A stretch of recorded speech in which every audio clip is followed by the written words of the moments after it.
All right, we're connecting to YouTube, and then we'll be ready to start.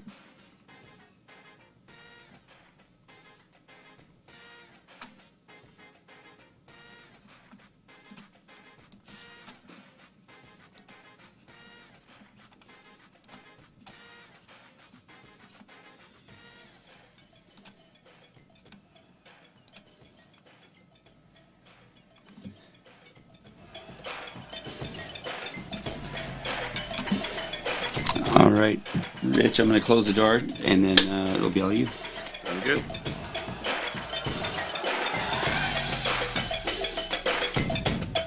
And should I share it on my page? Yeah. Oh, let me see my phone. Candikes, right? Candakes. Why can't I say dates? Like cakes, but Dake. dakes with a D.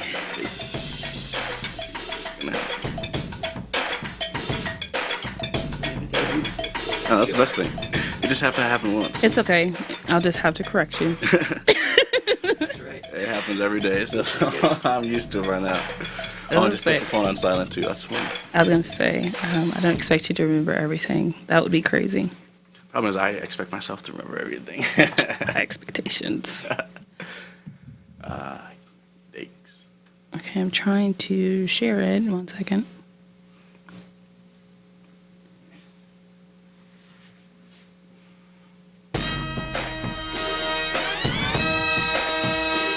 Oh, okay. Okay, hold up. It's not loading. It's just loading slow.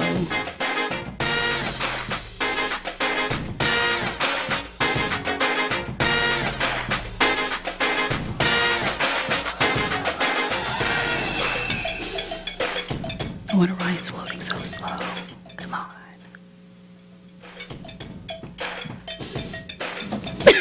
And Rich, it's all you whenever you're ready. Yeah, just 1 second. She has to share it real quick. Okay, yeah. I don't understand why it's not working.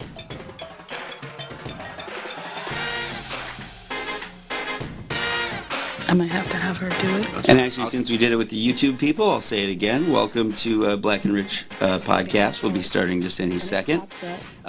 Please don't be afraid to share it with your friends, or share it out. Comment below the video. We want to hear from you and talk about the things you want to talk about. If you have questions, you can comment below the video. We'll put it on screen. Right. Yeah. And we're going to start any second. Get going.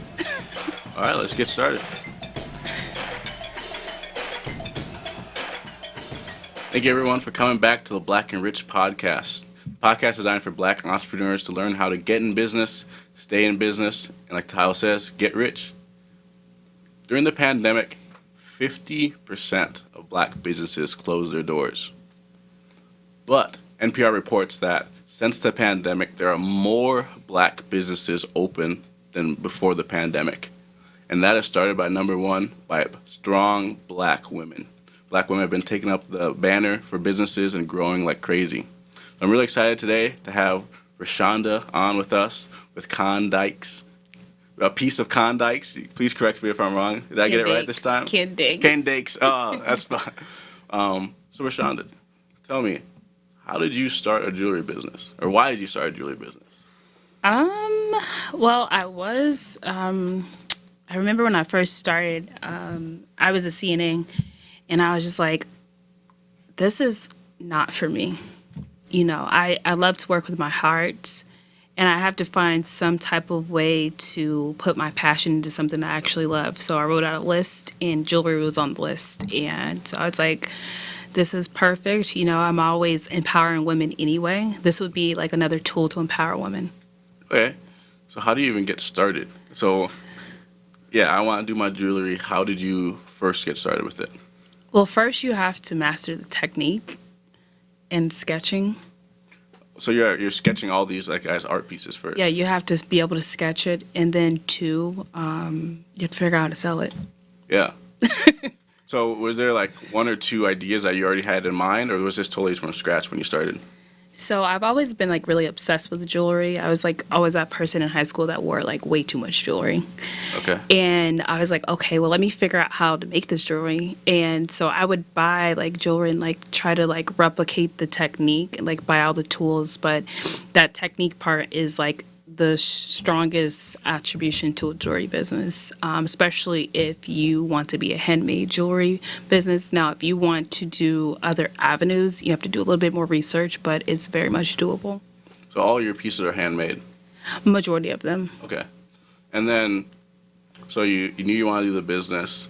How did you first start, selling? Was it just people in your circle? Did you go on websites? How did you start? So I started with my friends, shout out to them because the jewelry was falling apart.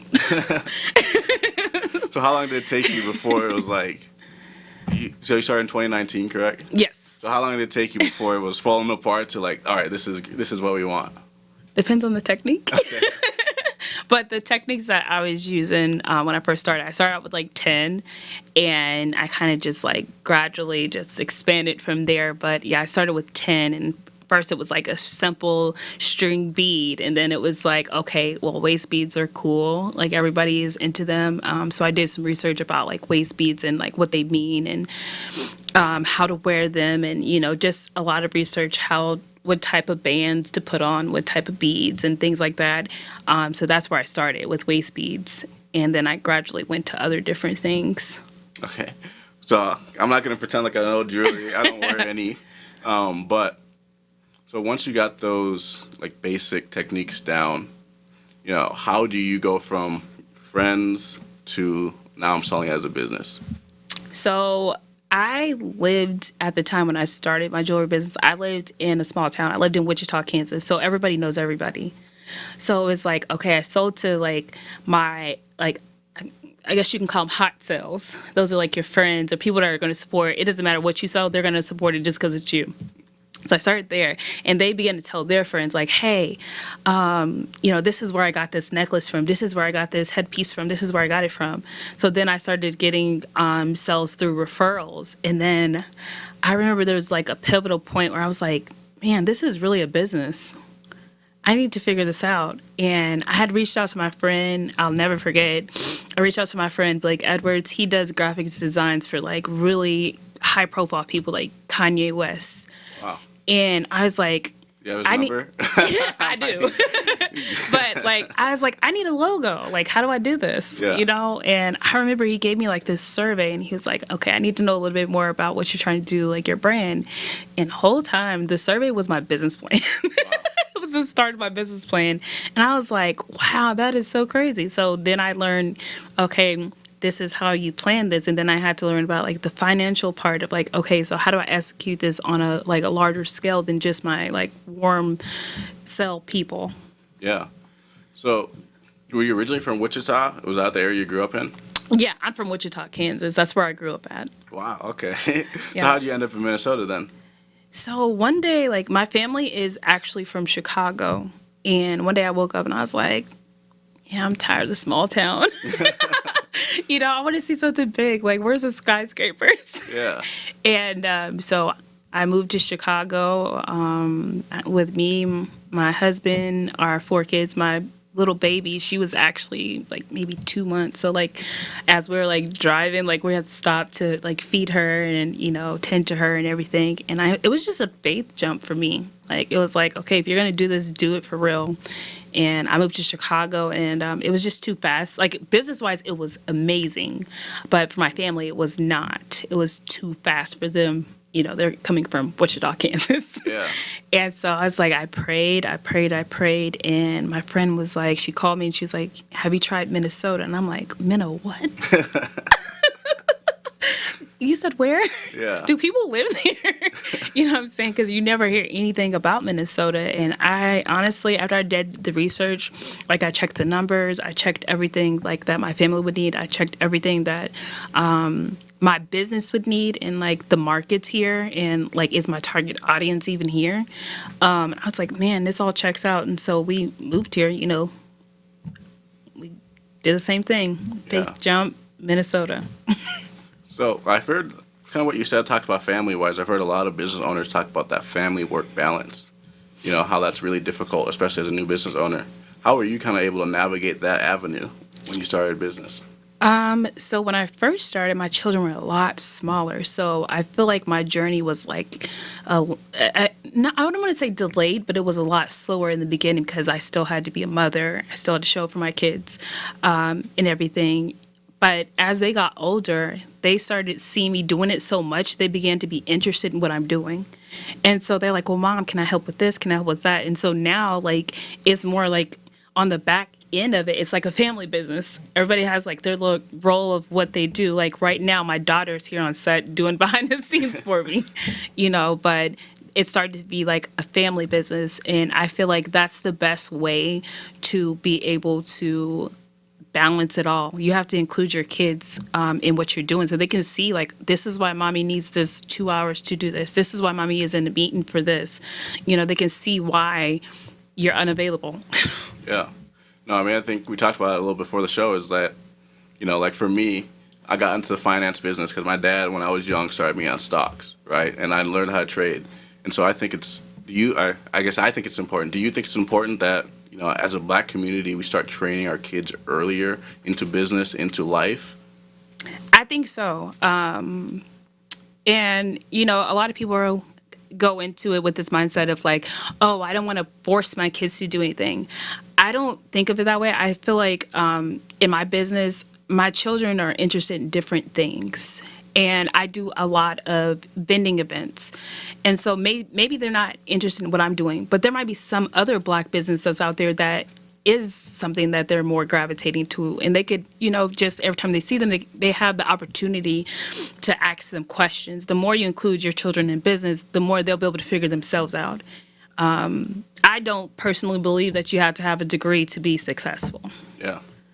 I don't. I see a lot of business owners that are successful and they don't have a degree. Yeah. So how were you so do you have a degree personally? I did not finish my degree because my degree didn't align with my business. So no, I think that's great. But how, for new business owners who are kind of in your same situation, either didn't go to college, didn't finish, how were you able to get that information on how to run a business, how to run a successful business and make profits? Man, you just have to be hungry. Yeah. Like you have to want this business as bad as you want to breathe. And what helped me is just that hungry. And like God just navigated those people that I needed to me. Like when I moved here, I didn't know one person.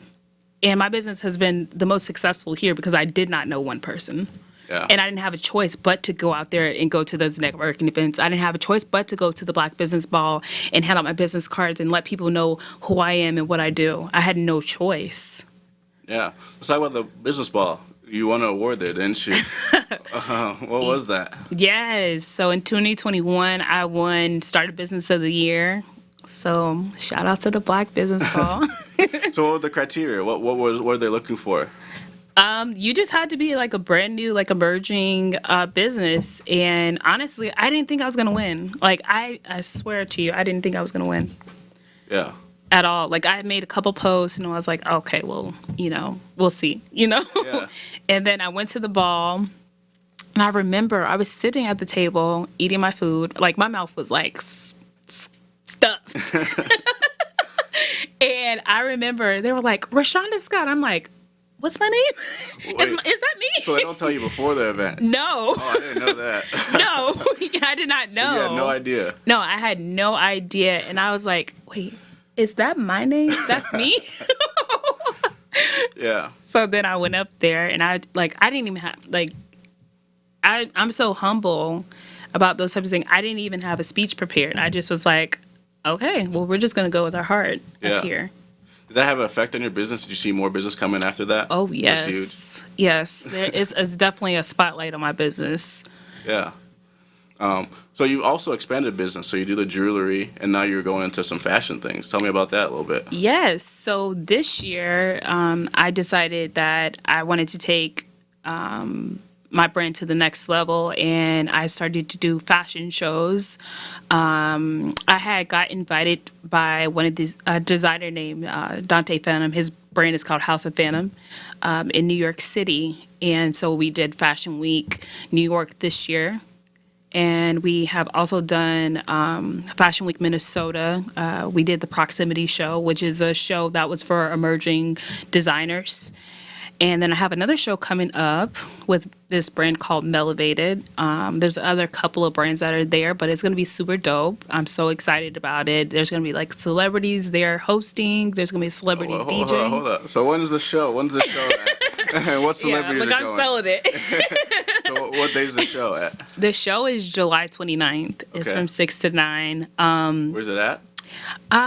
The tickets are on Eventbrite. I can't remember. We'll have the tickets up either in the comments or something. Yeah, they'll be in the comments, but the tickets are on Eventbrite. But it's going to be a nice show, and I'm super excited because this brand in particular with Melevated, they gave me my first opportunity to do a show at all last December, and it was my first time being behind the scenes and just seeing how like a fashion show is orchestrated. And I just appreciate, her name is Mimi, I appreciate her for giving me that opportunity and just letting me see that like you really got this, you really deserve to be on a platform for a fashion show.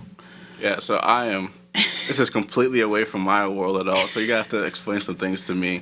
So in the fashion show, so you make the clothes they're wearing down the aisle, or how does that work? So what does that look like? So it's a little bit different for me because I'm a jewelry designer. So I make the jewelry that is on the runway. So everything they're wearing is your jewelry, and then so how is that like promoting you, or how do you like benefit from doing a show? So usually like when I do fashion shows, I usually like, have my designs on the runway, and then I have photographers obviously and videographers like recording it. So it makes, it's like my audience gets to see like the inside scoop of being on the runway, so to speak. And then for me, I usually sell my product. So like it goes from like runway, you can buy it. Okay. Oh, that's cute. Oh my God, I'm taking it home. Yeah. So those some like your bigger sales days where everyone's like, "Oh shoot, that looks really nice on her. I want a bunch of those." Yeah, like I usually do really well for my fashion shows, and I also do the Black State Fair. Okay. That one I really do good because I don't know. I just love being around people.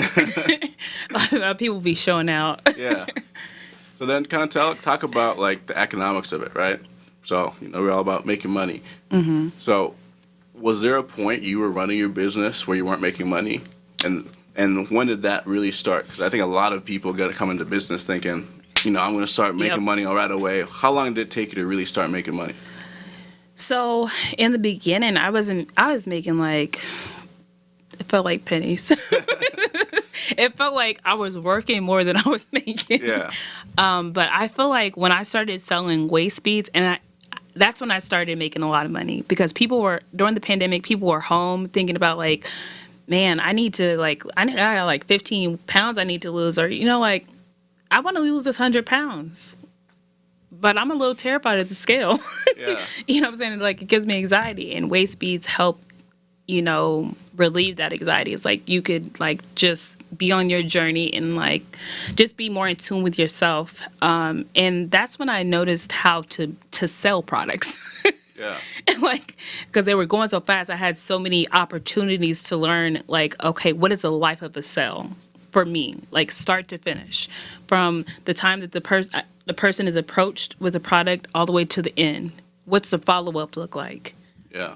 Can you explain? I don't know what a waist bead is. Can you explain that to some viewers? So it's something that you put on your waist. It's like a set of like tiny beads that you put on your waist, and you're supposed to wear them for a couple of reasons. Like traditional, it's from West Africa, but it's supposed to boost your femininity. It's supposed to help with awareness of your weight loss and weight gains, and then it just makes you feel good. Yeah. So basically, if you're wearing it, let's say you're just looking to lose weight, you're wearing it, and then one day it falls off. Literally. You're like, oh wow, this is good. No, literally. I've had so many people like, my waist beads literally fell off. So what do you do then? Do you just get another one, or you get another one, start from scratch? So really, if you get waist beads, you're hopefully losing weight. So you're selling 3 or 4 or 5 of them. Yep. Okay. Yep. Well, one of the biggest reasons I wanted you on is because you're really huge in empowerment and in community. Talk about some of the things you do for that. So Honestly, like since I was a kid, I've always been like a pillar for empowerment. Jewelry just gives me a reason to empower women. Yeah, and some of the things that I do in the community, like every year we host a women empowerment event. And what we do in this event is we find just regular, everyday women, like not supermodels, and we give them an opportunity to showcase their beauty. And then behind the scenes, we empower them. And so we use the content from this in photos and videography, and we put it together in a commercial for them. And then they also get like, you know, pictures for themselves, like some headshots and things like that, behind the scenes footage, just to show like, you know, what they've been a part of for, you know, these weeks. Yeah. But yeah, and then after that in October, every year we do like this huge like launch party of our next collection. And they'll get to buy the products that the ladies have on in the commercial. Okay. So have you seen, what does that do for the women that you have on? Oh man, they are so empowered. Like some of these women are like in this stage of life, like after you have kids and stuff, you're like, I don't look like how I used to look. I'm kind of nervous about the camera unless it's a selfie. You know what I'm saying? So just to be in an environment where someone is empowering you for who you are, I think that really helps the ladies out. And then they get to invite their families, so their families get to see like the commercial that they're in, and it just makes them feel really good. No, that's amazing. I mean, I think in the social media age we're in right now, there's so much, you know, mental health and other things that people feel where if you don't look like Instagram model, people don't feel good about themselves. Yes. And that's something that's very prevalent, especially in our community, I feel. So let's talk about what are some of the hardest parts of business that you've had to gone through, that you have to battle through so far? I would have to say like my hardest battle is setting boundaries. Like if you message me at 3 a.m., I'm probably gonna respond. And I shouldn't. I'm getting better at that. Yeah. But just setting those proper boundaries so that you can maintain that work, home, family life balance. It's a struggle, especially like when you're like in an up season where things are like so busy. You still have to keep those boundaries in place, because if your cup is not full, how can you give your audience your time, energy? Yeah, is there a certain time that's more better for jewelry? I'm not sure in the industry. Yeah, like Mother's Day is a good time for me yeah. all the time. Like all the holidays, like Christmas, Thanksgiving, like all of those are like really good times. Times where, you know, like you have a mom at least. You know, you don't probably wear jewelry, but you have a mom. Yeah. And when your mom puts on her jewelry, she pulls out that special stuff. You know what I'm saying? Like this is the jewelry you wear just once a year. Yeah.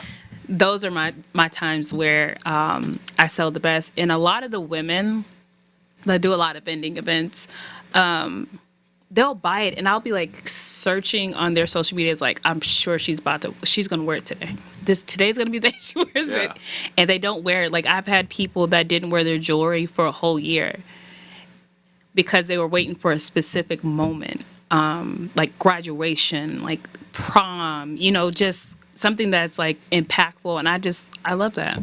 Yeah, that's great. So tell me about. I'm going to say it wrong again, so I'll let you say it. How did you come up with the name? What does that name mean to you? So it's pieces of Candace, but the original origin of the word is Kendaki. So I came up with this because I am a historian, sort of. And I was reading the story about them, and I was like, man, I mean, I study a lot of ancient history, and I have never heard about the Kendaki warriors. And, you know, just in the small passage I read, like these women it was a whole women-led empire. They went to war. They beat the Romans. Wow. Women beat the Romans. Like all women beat the Romans.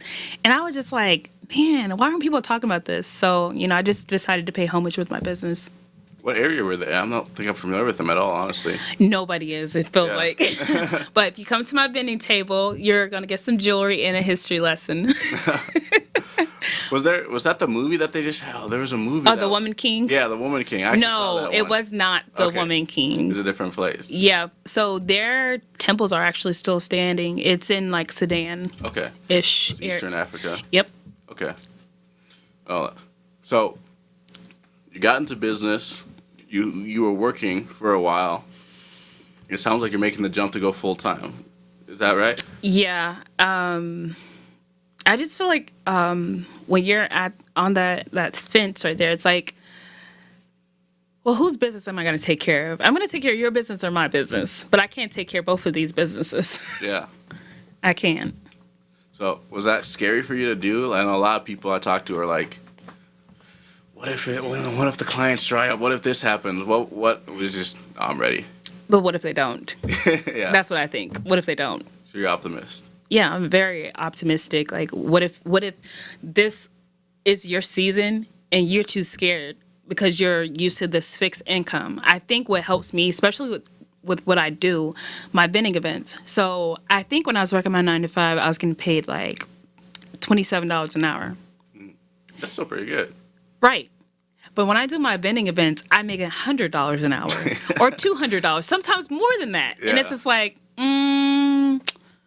is it really worth it? Like, you're here for 8 hours. What you're making in 8 hours, you can make that in 1 hour. Yeah. You know what I mean? Mm-hmm. Especially with, e-commerce. You definitely can make that in 1 hour. So have you gone down that route? So has that taken over kind of your percentage of business? Yeah, like I do have my website. As I've been going through this journey, I have used every platform that I can find to sell my jewelry, like Etsy. I have my own website. I think I did Poshmark one time.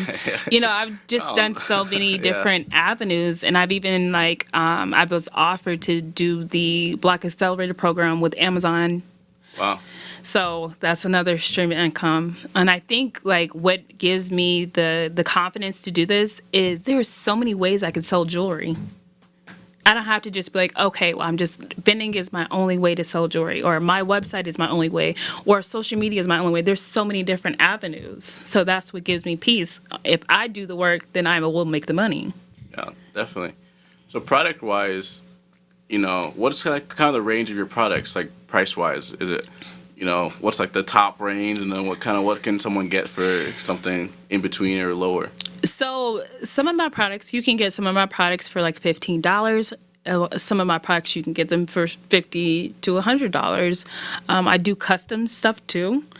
So that's, like I said, that's another stream of income within my business, which is helpful, and it kind of lets me be free. You know what I mean? Just let my creativity run wild.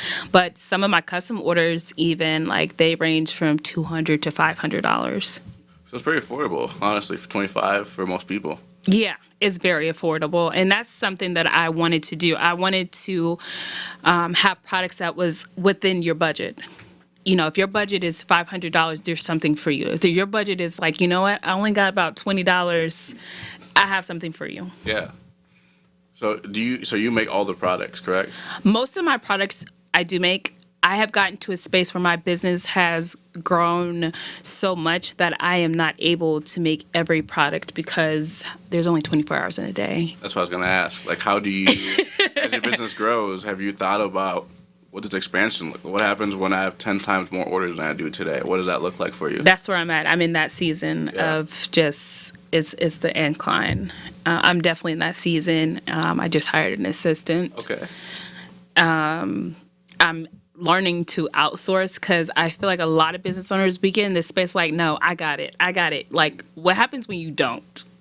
What happens when you can't? It's just you, because not only do I have to make the jewelry, I have to ship the jewelry, I have to make sure my back office looks good, make sure my inventory is in stock. I still have to network and seek opportunities.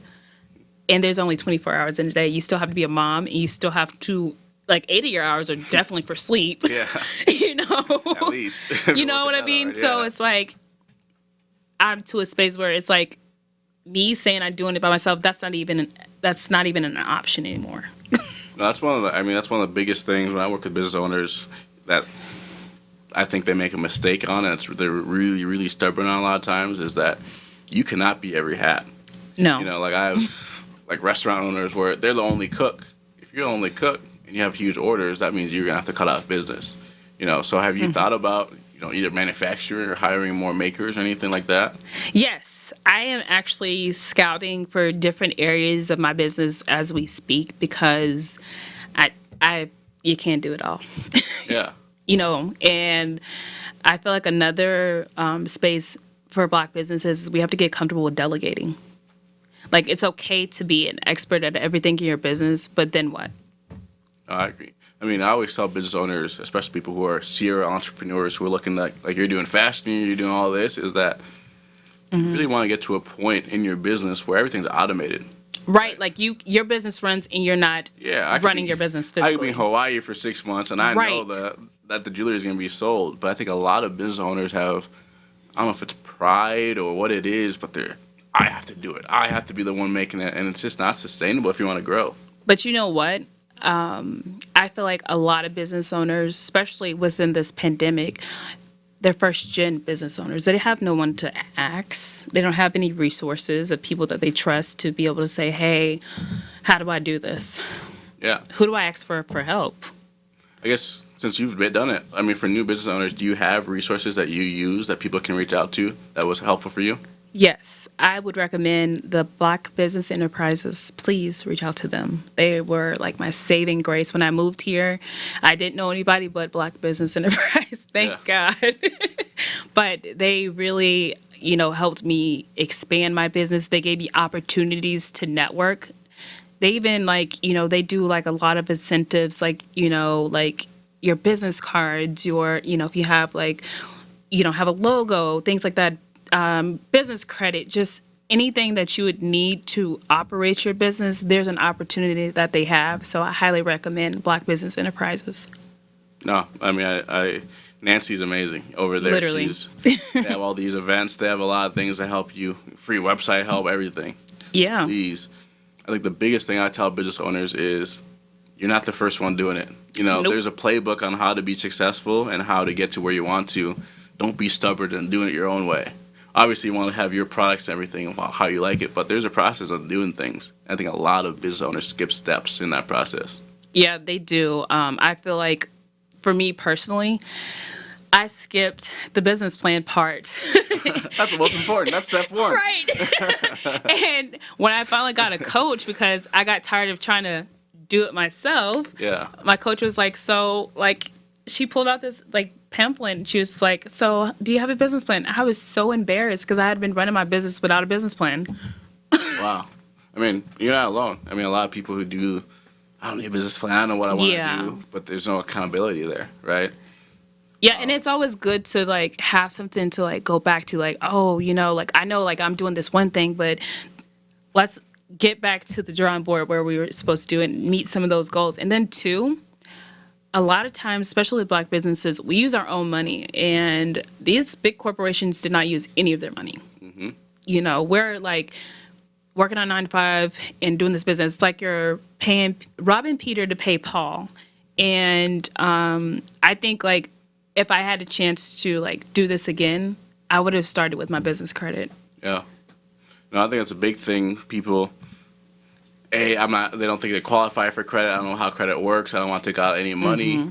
But if you're paying a small interest rate, right? And I had a business I was working with where they were almost all sold out of their top products. Mm-hmm. I was like, why are you sold out? Oh, I don't have enough capital to pay for new products. Why don't you just get a loan? Oh, I don't want to get a loan. I'm saying you're losing money every day because people want to buy your products, but it's out of stock. Yep. So you're paying that, 6 to 10% interest, but you're making 20% out of every product you sell. It makes sense. Yeah. So why do you think that is in our community, that people don't understand the financials of it? I think, honestly, I think it's a generational curse. Yeah. Of us, it's a mindset thing. And a lot of times in our community, if we've never seen anybody do it before, we kind of shy away from it. Yeah. I mean, that's the biggest reason I got the podcast. Like we talked about a little earlier, is we can't all be athletes. We can't all be rappers. We can't all be actors. There's so many different businesses that make a lot of money, right? Who would have known you could sell jewelry for $20 up to $500 and make a living, right? Right. So I think bringing hope and information to the community is just going to be powerful. Yeah. And especially in my lane, honestly, like there's not a lot of jewelry brands that have made it, past their hot sales. Yeah. There's not a lot of them, especially for like Black people. So hopefully this episode inspires them, lets them know that they're able to do this. Like there's somebody else that they may be a little bit ahead of you, but they're doing it. So that means you can. Yeah, definitely. Have you thought of going in stores or anything like that? Yes. I am actually working with my business coach right now to figure out like which store is going to be best for me. I am, should I say it? I'm going to say it. So this is top secret information. I'm just going to say it. So next month, actually, I am going to be in a couple of boutiques, one in Minnesota, one in Wichita, Kansas. So I'm not going to say the names because I don't want to ruin the surprise, but be on the lookout. Wow, that's exciting. And what is that, for you, what does that look like going into a store? Are you reaching out? Are they reaching out to you? What does that split look like? How do you work that? You know what? I feel like the stores that my products are going to be in, I've had time to build rapport with them. I've had time to go into their stores and see if my product would add value to what they already have, versus just, calling just a random store you've never been to. You have to do your research. You have to make sure that, your products would sell good in that area. What does the demographics look like over there?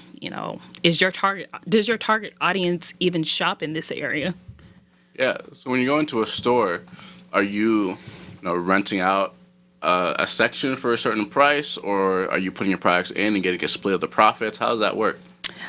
So it just depends on the owner. Like, some, like, just depending on who it is or, like, what rapport you have built with them or how long you maintain a relationship. Some of them might just say, like, I'm going to give you this opportunity. This will be your stepping stone. Oh, wow. And then, you can do what, you can keep your products here, or you can put your products in a different store or whatever. But I feel like I want to give you this opportunity. This is my space, and I want to share my space with you. Yeah, definitely. Well, let's talk about a little bit. What does the future hold? What's your vision 2, 5, 10 years from now from your brand and kind of how you're growing? What would ideal future look like for you? For me, an ideal future, I definitely would. I'm going to have my own storefront soon. Wow. But I don't want to have a storefront in, I guess, the traditional way where you just rent a space. I want to own the property. Yes. So I was actually a couple weeks ago, I was at an NPR event with Angela Davis from NPR. Wow. And she was talking about how a lot of the business owners on Lake Street, when those buildings burned down, they have no ownership of the building. They were renting. Wow. So when they burned down, that was their whole life. That was everything. When the insurance payout, they don't even get their insurance payout. That goes to the building owner. Wow. Right. So a lot of people lost everything, So I think with business owners, and if you're renting commercial properties, you're still paying a lot of money every month. And it's just, you're paying $5, $6, $10,000 a month for a building going to someone else's mortgage, when you can either finance or group finance with different options, where that's all profits going into your company. Yeah. Like I came up with the concept actually because I study a lot of business, a lot of big corporations to see how I can become a corporation of my own. And it was White Castle. Okay. White Castle does not have the best burgers. It's definitely not McDonald's. I don't know if I've had one in like 5 years. I don't eat McDonald's either, but McDonald's has like this business model that's like untouched. Yeah. As far as like fast food. But White Castle is still standing. All of their buildings, they own the property. Even McDonald's. People don't know McDonald's. A lot of McDonald's profit comes from property ownership. Yeah. People don't know that. Yep. So, that's a big thing in our community is you got to own everything. Yeah. You got to own your building. You got to own everything. You got to own your businesses. Like this, why pay someone else's mortgage? Why pay someone else's retirement when you can be either paying less just if you have the right financing? Yep. But. Absolutely. And then too, like you've invested all of this money into this property that's not yours. What about your retirement? What is the end game going to look like? What are you going to be able to pass down to your children? No, that's one of the biggest things I have issues with especially black business owners. I think a lot of white counterparts I work with understand it, is that are you working your business or is your business working you? And you know what? That's where I'm at. I'm like, this business is working the hell out of me. Yeah. No, because I have a lot of people who are in business 5, 10, 15 years, and their business is doing well. They're making income, right? But, you know, as you have a successful business, that comes with a status, right? Oh, I need a new SUV. I need this. I need that. Look at some businesses 10, 15 years down the line, and they've had a successful business, but they don't have any retirement accounts. They don't have life insurance. They don't have all these things set up. And, you know, we always want our business to last forever, but they don't always do. You know, pandemic ended a lot. Like I said, 50% of businesses ended in the pandemic. Or I don't want this business anymore. I want to do something else.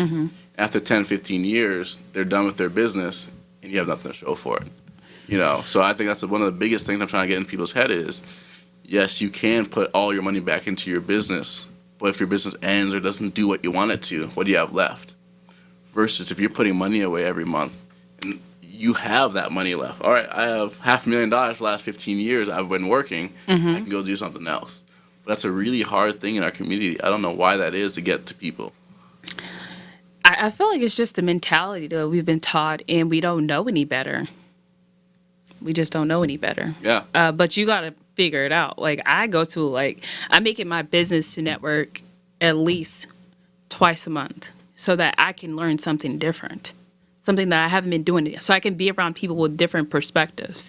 That's the most important part, and I feel like a lot of business owners kind of shy away from networking because it's like, oh my gosh, I have to talk about business. Well, how are you going to grow your business if you don't talk about it? Definitely. I mean, there's no better way to grow business than networking. I mean, you can find multipliers out there who are going to get you to where you need to, and I think that's a huge piece that's missing.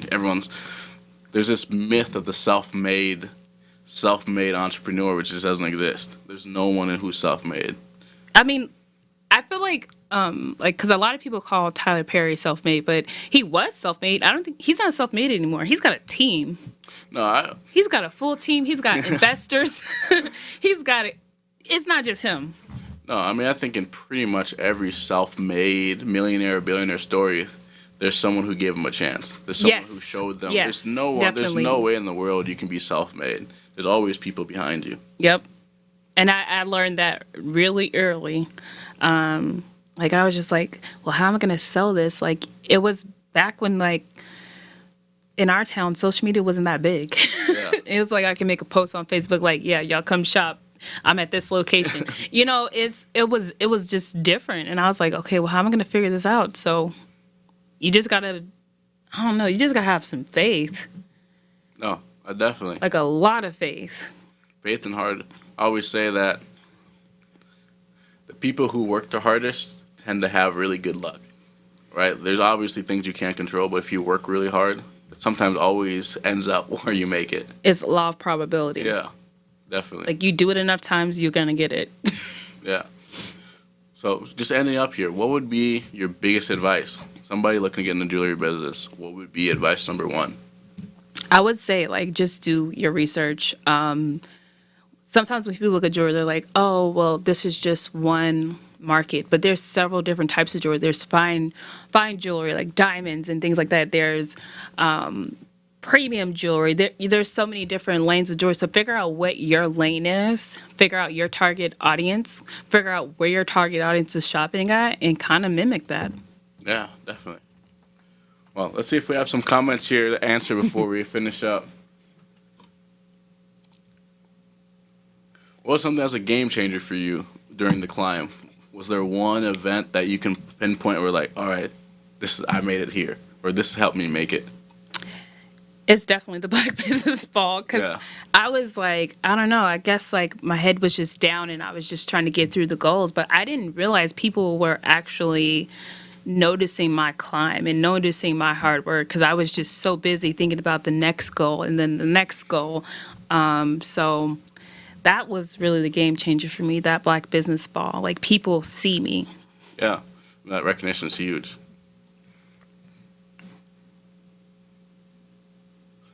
What makes her doubt herself, and how dark does it get, kind of? Yeah. And how dark has there ever been times where you're like, I just need to stop this? There's no way. There has been, it's not all like rainbows and lollipops for me. Last year I broke my back, and I was really just depressed, and I felt like really doubtful. I'm like, how am I going to do this? I was worried about like, is my back going to recover correctly? I make jewelry, so I absolutely need my back to make jewelry. And I was just like, you know what? God's going to make a way. And I went through my recovery process, and everything turned out okay. But that opened my eyes to like, okay, what is your game plan if you can't be present? What are you going to do? Did you have one? What did you do? I did. I started outsourcing. Okay. I started hiring people and outsourcing because it's just, those things happen. Yeah. And sometimes those emergency things that happen are not preventable. But you still have to stay in the lane of your dreams. Always, when I talk to businesses, I always plug protection. Right? Mm-hmm. If you're self-employed and that's your only income, what happens when you break your back? I ruptured my Achilles last year playing basketball. I was out for like 5-6 months. Wow. What happens when you can't walk for 3 months, right? Mm-hmm. So I always tell people, hey, make sure you have the right protections. In our community, I feel like, I don't want to say get rich quick, but that's how it is. Everyone's swinging for the fences. Mm-hmm. Whereas if you don't have the right protection in place, right? Like if I didn't have disability insurance, imagine I'm working for 5 months and making any income, mm-hmm. I'm not going to be able to pay my bills. Right, so I always tell people, make sure that even if it's not going to cost you too much, but people want to do shortcuts, and luckily for you it worked out, but some people it didn't, right? If you have if you're a massage therapist and your fingers aren't working for 6 months, you have to go get another job. That could be the end of your dreams, right? And so I always tell people, make sure you know your backup plan, your backup plan. Mm-hmm. Life happens, it always does. Yeah, and I think a lot of that comes from everyone. Again, like you said at the beginning of the show, like a lot of people wanting to be like rappers or, they want to be a basketball player or something like that. And they see like all the glitz and glams online, but they don't see in the background, like they have to make sure that they're protected. They're taking care of their families. Mm-hmm. It's a lot of people depending on them. They have to have a backup plan with they're literally in a contact sport. Yeah. So if they break their leg or their arm or anything, like what's going to happen to their families? Yeah, people don't know. A lot of football players and athletes have like $10 million insurance policies. Or if they get hurt for the year, they still get paid. They're paying huge premiums for that, but they're making sure they're getting their money one way or another. Mm-hmm. I think in the social media age, the details get lost. Mm-hmm. Where they're balling out, they're doing this. Mm-hmm. But if they're not, they got that protection in place. More money, more responsibility. Exactly. More money, more problems. Was there a certain, you don't have to go into details, but was there a certain event or something that says, I just can't do these, I can't respond to people at 4 a.m. anymore? Was there a certain point that was just like, I can't do this anymore, I have to set some boundaries for myself business-wise? Yeah. I think like when COVID first happened, that pandemic first started, and I was just like, it just gave me that sense of like awareness. And I think that as a business owner, you have to reset your boundaries. As you grow, you're going to have new boundaries. So you have to have that self-awareness. Like, these are the things that I cannot go without. And just build off of that and just keep having like for me, every week I go to like the lake or somewhere that I'm just by myself. I'm not a business owner. I'm not a mom. I'm just Rashonda today. Yeah. And just reflect on, okay, what do I need? What keeps my cup full this week? What will resonate for next week? That's important. I mean, burnout's so huge in the small business world. Good. What's your biggest daily challenge? Is there something every day or something that comes up a lot that's frustrating in your business? I don't really think I have a challenge for any of those things because I'm just like so motivated. I just like, I look at my kids and I'm just like, I got to make it happen. Doesn't matter. It doesn't matter. I got to push like through. there's no need to complain because this is what you asked for. Yeah. Figure it out. No, I like that. Next one is, do you have a specific style you say that you tend towards with your jewelry, or is it kind of just creative mind? So I like to make jewelry that's elegant, but it's a nice pop. So it may be like super bedazzling, or it could be something simple, but the details on the jewelry are like, wow, those are some nice details you put together. Yeah. I like that. Do you have like a, I don't want to say, I'm thinking music producer tag, but do you have some type of thing you put on all your jewelry to signal as one of yours? Yes. So most of everything says Candake on it. Okay. Because that's what I call my tribe. I say, oh, the Candakes. Okay. And Candake literally means warrior queen. Okay. So, it's not authentic from Rashonda unless it says Candake on it. Yes, it says Candakes. As a matter of fact, people in Minnesota call me the Candakes lady. So it's kind of stuck. Do you have a favorite piece of jewelry you've ever made? And what's the most expensive you've ever sold, if you don't mind that question? Yes. So I had an opportunity to make a masquerade ball mask, and it was so beautiful. It cost like $300. Okay. For them anyway. But it was a masquerade ball, and it was just so beautiful. It had like diamonds dripping down the ends of it, which I love, and it was gold. I wish I could have kept it. Should have made two. Right? But that was your favorite one? Yeah, that's my favorite one. Yeah. What's the most expensive, if you don't mind? That was the most. That was most expensive. Yeah, okay. that was the so most your favorite expensive. and most expensive. Yeah, that one, and then I usually don't make men's jewelry, but I was doing the Black State Fair, and this guy came up to me. He was an older gentleman, and he was like, "This is my family heirloom," and I'm like, "Oh my God, family heirloom! I can't say no to this."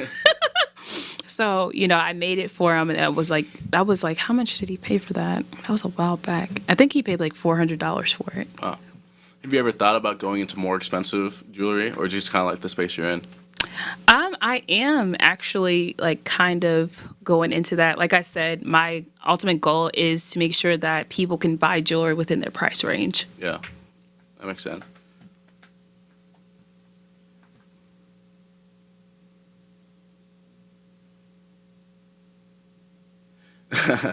What are your favorite pieces, and what should a guy who messed up go buy for his lady? Black Republican Black. Okay, well, if you mess up, first of all, you should apologize. What if you don't want to apologize? You just want to buy it. You gotta apologize. Put "I'm sorry" in the jewelry box.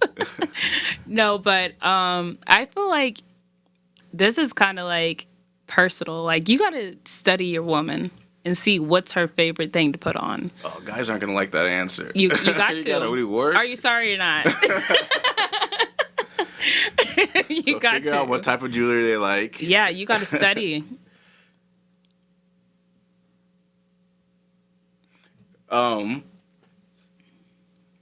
Is there insurance that business owners who rent should own? I mean, you definitely should have renter's insurance, obviously. Yeah. So you need renter's insurance. That protects your stuff. It doesn't protect the building. So it means you'll get the money back for the stuff. Something others than renter's insurance. An umbrella policy as well. Umbrella policy will cover all of your assets under and will be able to give you a bigger payout. Yeah, hopefully that answers it. Yeah, I think you. And the biggest thing I say also for people who own businesses is disability insurance is huge.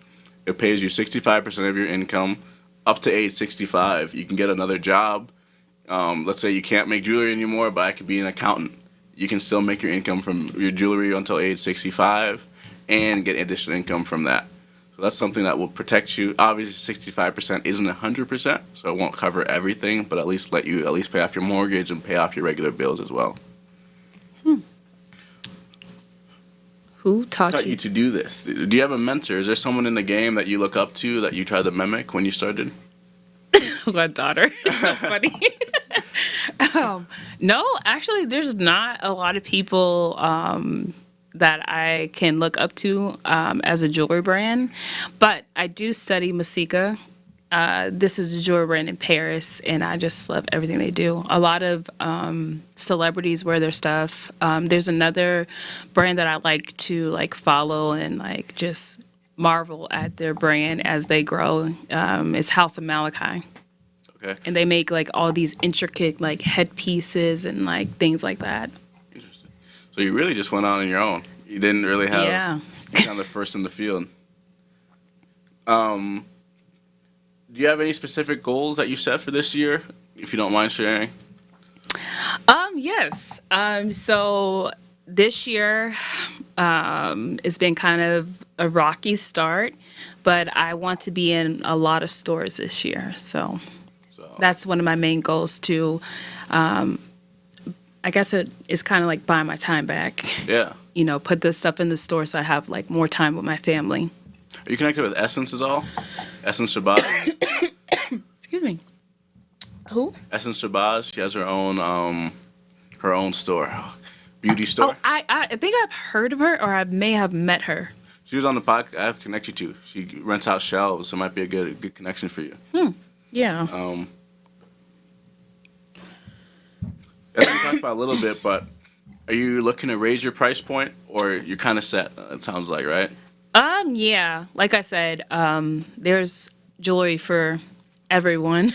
So I just want to make sure that because I feel like a lot of times when you buy stuff, you like, maybe I shouldn't have bought that. Yeah. You know what I mean? And I want people to feel like, man, this was the best purchase I ever made. This is great. I'm going to have this forever, and I'm going to feel good about it. Yeah. Well, it looks like that's all the questions we have. We have Rashonda's event or runway, right, on the July 29th. So that's the event, right? We'll post that in the comments there.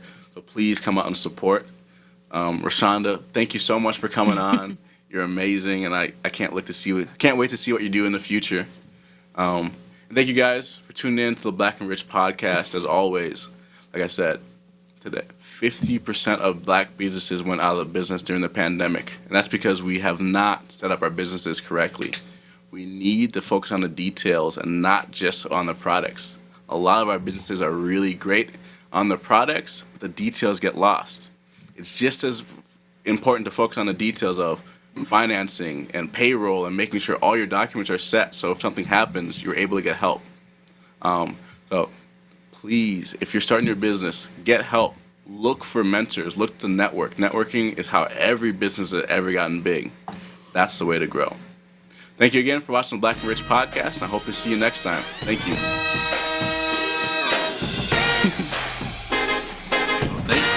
That was good. Yeah. I've done a couple.